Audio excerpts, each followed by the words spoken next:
महाकुंभ मेला धार्मिक और सांस्कृतिक दृष्टि से केवल एक आयोजन नहीं है, बल्कि ये आस्था, एकता और मानवता के गहरे मूल्यों का प्रतीक है। महाकुंभ से हमें कई नैतिक संदेश मॉडल मिलते हैं। आस्था और आत्मशुद्धि। महाकुंभ का मुख्य उद्देश्य आत्मशुद्धि और आध्यात्मिक उन्नति है। ये सिखाता है कि जीवन में आंतरिक शुद्धता और मोक्ष प्राप्ति के लिए आस्था और धर्म के मार्ग पर चलना आवश्यक है। एकता और समानता। महाकुंभ में लाखों लोग, चाहे वे किसी भी जाति, धर्म या वर्ग से हों, एक साथ स्नान करते हैं। ये सामाजिक समानता और भाईचारे का अद्भुत उदाहरण है। प्रकृति और जल संरक्षण। महाकुंभ के दौरान नदियों को पवित्र माना जाता है, जिससे हमें जल और प्रकृति के संरक्षण का संदेश मिलता है। यह सिखाता है कि हमारे प्राकृतिक संसाधनों का आदर और संरक्षण करना चाहिए। धैर्य और सहनशीलता।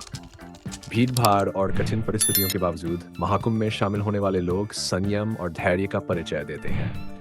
ये सिखाता है कि जीवन में कठिनाइयों का सामना धैर्यपूर्वक करना चाहिए। परंपरा और संस्कृति का सम्मान। महाकुंभ हमारी प्राचीन परंपराओं और संस्कृति को जीवित रखने का माध्यम है। ये सिखाता है कि हमें अपनी जड़ों और सांस्कृतिक धरोहर का सम्मान करना चाहिए। 6. परोपकार और सेवा का महत्व। महाकुंभ में बड़ी संख्या में लोग दूसरों की सेवा के लिए कार्य करते हैं। ये हमें सिखाता है कि दूसरों की भलाई के लिए निस्वार्थ सेवा करना मानवता का सच्चा धर्म है। आध्यात्मिक जागृति। महाकुंभ में साधु संतों और विद्वानों के प्रवचन से हमें आत्मचिंतन और आध्यात्मिक जागृति का संदेश मिलता है। ये हमें अपने भीतर झांकने और जीवन के उद्देश्य को समझने की प्रेरणा देता है।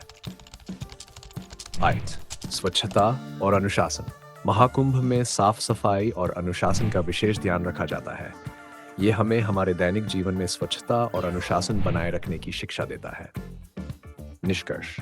महाकुंभ मेला केवल एक धार्मिक आयोजन नहीं, बल्कि मानव जीवन के लिए नैतिक और व्यावहारिक सीख का भंडार है। ये हमें आस्था, मानवता और प्रकृति के साथ सामंजस्य बिठाने का मार्ग दिखाता है।